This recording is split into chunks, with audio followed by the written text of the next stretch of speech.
Leksiyalarımızı davamlaştırmaz, hürmetli vatandaşım. Cungo tarixida en zor kaç vakası. Şirketlerin keçi bir neçe 10 milyon kişinin turmuşuğa tesir körüsüdü mavzulu haber. 9. ayının 20. günü Büyük İrat orbitida ilan kılındı. Haber mundaq başlandı. Yaponiya Songsha şirketi növbeti tuyuqsuzla 8. ayının ahırda Beijing'de kurulgan batarya zavodunu taqadı. Bu taqaş bu şirketnin 2 yıl içinde Jungo'da taqagan 3. zavodudur. Matbuatla görsetdi ki Jungo'da hazır del tarixta körülüp bakmagan derecede kaç şirketlerin kaç dolqını kötürüldü. Bu şirketlerin Jungo'dan chet elga köçüp ketişi Jungo'nun taşqi savdısıga ta'sir körüstüp bir neçe 10 milyon kişinin turmuşuga münasibetlik bolup qalıdı.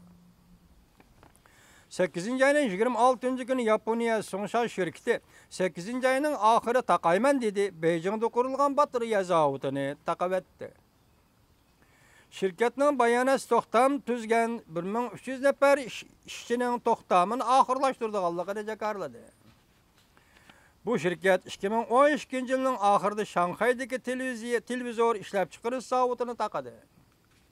2015 yılı 1. ayda Shandong'da işe düşken Songsha elektronik uçur çeklik şirketini taqadı. Şunda qılıp bu şirket 2 yıl içinde Jungo'da işe düşken 3 zavodunu taqadı. Şangang Somro televiziyasının 9. ayının 19. gündeki haberge asaslanganda 2015 yılı Jungo'da chet el şirketleri zor kölemde köç dolqunu qozgulgan. 8. ayının 8. günü Jungo'da 120 ming işçini yallap işletken Pushkang şirketi Hindistan'ın Mahara ştatida hükümet bilen resmi kelişim imzaladı. Kelişimge asaslanganda Pushkang şirketi kelgüsi 5 yıl içinde Hindistan'ın bu ştatıga zavod kuruşqa 50 milyard dollar meblag salıdığan boldu. Bu ştat elektronik üskünler zavodu kurduğan boldu. Pushkang 7. ayının 15. günü mundaq görsetdi. Şirket Hindistan'daki taraqqiyatını kengaytadigan boldu. 2020 yılıga bagıça Hindistan'da 12 zavod kurup 1 milyon işçini işqi yallaydigan boldu.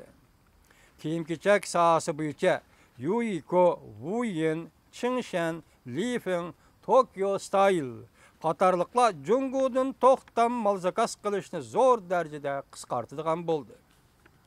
Tən tərbiyə ayıqı işləp çıxırdığan Tayvan'ın Baochun guruhi, Tayvan'ın ayak işləş zavodları bütünleydigidek arka-arkadan Jungo'dan çekinip çıkıp ketdi.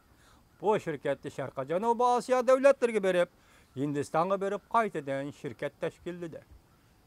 Pushkang Jinrunbao guruhi Suju ve Guangdong Dongwan'dan çekindiğen boldu. Belki Jungo'dan pilallı kaldı. Tülley çekindiğen bol. Bu Pushkang şirketi Jungo'da intan zor meblağ elip kirgen ve zavod kurgan şirket idi.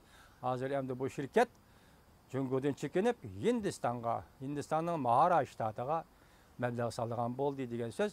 Hazır baştaki mavzuda chet el şirketleri Jungo'dan kaç bilen kaçışqa başladı degan haberimizning mavzusi bilan mas keldi.